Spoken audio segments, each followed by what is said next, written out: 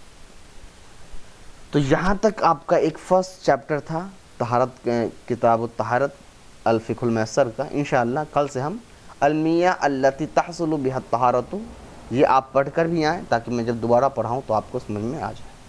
السلام علیکم ورحمۃ اللہ وبرکاتہ.